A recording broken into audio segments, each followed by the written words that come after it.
ഇവാഞ്ചലിയും അനുദിന സുവിശേഷ വിചിന്തനം. ക്രിസ്തുവിൽ സ്നേഹം നിറഞ്ഞവരെ, ധ്യാന വിചിന്തനത്തിനായി നമുക്ക് നൽകുന്നത് യോഹന്നാന്റെ വിശുദ്ധ സുവിശേഷം 20-ാം അധ്യായം 1 മുതൽ 2 വരെയും 11 മുതൽ 18 വരെയുമുള്ള തിരുവചന ഭാഗങ്ങളാണ്.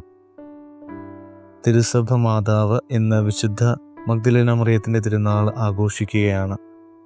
യേശു മറിയത്തിന് പ്രത്യക്ഷപ്പെടുന്നതായിട്ട് സുവിശേഷത്തിൽ നമ്മളിന്ന് വായിച്ചു കേൾക്കുന്നുണ്ട്. മറിയം എപ്രകാരമാണ് യേശുവിനെ സ്നേഹിച്ചിരുന്നു എന്നത് സുവിശേഷത്തിൽ വളരെയധികം വ്യക്തമായിട്ട് നമുക്ക് കാണുവാനായിട്ട് സാധിക്കും.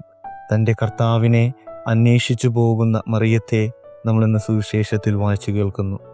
യേശുവിൻ്റെ മരണത്തിനു ശേഷം കല്ലറയിൽ അടക്കപ്പെട്ടപ്പോൾ മുതൽ തൻ്റെ കർത്താവിനെ കാണുവാനായിട്ട് തീക്ഷ്ണത കാണിച്ചു കൊണ്ടിരുന്ന യേശുവിൻ്റെ ഏറ്റവും അടുത്ത അനുയായി എന്ന് നമുക്ക് മറിയത്തെ വിശേഷിപ്പിക്കാം. അതുമാത്രമല്ല, തൻ്റെ ദൈവത്തിൻ്റെ സ്വരം മനസ്സിലാക്കിക്കൊണ്ട് തൻ്റെ കർത്താവിൻ്റെ വിളി കേൾക്കുവാനായിട്ട് സാധിച്ച യേശുവിൻ്റെ ശിഷ്യരിൽ ആദ്യത്തെ ശിഷ്യ എന്ന് നമുക്ക് മറിയത്തെ വിശേഷിപ്പിക്കാം. പ്രിയ സഹോദരരെ, നമ്മുടെ ജീവിതത്തിലും നാം എല്ലാവരും മഗ്ദലേന മറിയത്തെ പോലെ യേശുവിൻ്റെ സന്ദേശം മറ്റുള്ളവരിലേക്ക്, യേശുവിൻ്റെ സ്നേഹവും യേശുവിൻ്റെ കാരുണ്യവും മറ്റുള്ളവരിലേക്ക് എത്തിക്കുവാനായിട്ട് വിളിക്കപ്പെട്ടവരാണ്. നമുക്കും മറിയത്തെ പോലെ യേശുവിൻ്റെ സ്വരം കേൾക്കുവാനായിട്ട്, യേശുവിനെ നമ്മളുടെ ഗുരുവും നാഥനുമായി അംഗീകരിക്കുവാനായിട്ട് പരിശ്രമിക്കാം. മഗ്ദലേന മറിയത്തിൻ്റെ ഈ സന്ദേശം വളരെ പ്രശസ്തി നേടി എന്ന് നമുക്ക് കാണുവാനായിട്ട് സാധിക്കും. അതുമാത്രമല്ല, യേശുവിൻ്റെ ശിഷ്യന്മാരും മറ്റ് വിശുദ്ധരും തിരുസഭ ഒന്നാകെ ഈ സന്ദേശം വളരെ പ്രധാനമായ ഒരു സന്ദേശമായിട്ട് എടുക്കുകയും ചെയ്തു. മഗ്ദലേന മറിയം എപ്രകാരമാണ് യേശുവിൻ്റെ ഈ സന്ദേശം സ്വീകരിക്കുവാനായിട്ട് സാധിച്ചതെന്ന് നമുക്കൊന്ന് നോക്കാം. നമ്മുടെ ജീവിതത്തിൽ യേശുവിനെ സ്വീകരിക്കുവാനായിട്ട് നമുക്ക് സാധിക്കുമ്പോഴാണ് നമ്മളും മഗ്ദലേന മറിയത്തെ പോലെ യേശുവിൻ്റെ സന്ദേശം മറ്റുള്ളവരിലേക്ക് എത്തിക്കുവാനായിട്ട് സാധിക്കുക.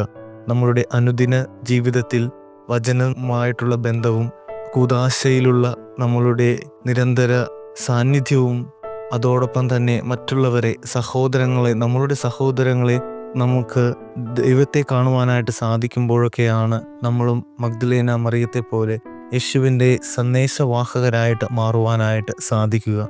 നമുക്കും അതിനായിട്ട് പരിശ്രമിക്കാം. നമ്മുടെ ജീവിതത്തിലെ എല്ലാ സന്ദർഭങ്ങളിലും ദൈവത്തെ നമുക്ക് മറ്റുള്ളവരിൽ കാണുവാനായിട്ട്, അതോടൊപ്പം തന്നെ നമ്മളുടെ അനുദിന ജീവിതത്തിലെ പ്രതിസന്ധികളിലും പ്രശ്നങ്ങളിലും ദൈവത്തിൽ വിശ്വാസം അർപ്പിക്കുവാനായിട്ട് സാധിക്കുമ്പോഴാണ് നമ്മളും യഥാർത്ഥ യേശുവിൻ്റെ ശിഷ്യരായിട്ട് മാറുക. മഗ്ദലേന മറിയത്തിന് പ്രത്യക്ഷപ്പെട്ട ഉയർത്തെഴുന്നേറ്റ യേശുനാഥൻ എല്ലാ ദിവസവും ദിവ്യബലിയിൽ അപ്പത്തിൻ്റെയും വീഞ്ഞിൻ്റെയും രൂപത്തിൽ നമുക്ക് പ്രത്യക്ഷപ്പെടുന്നു.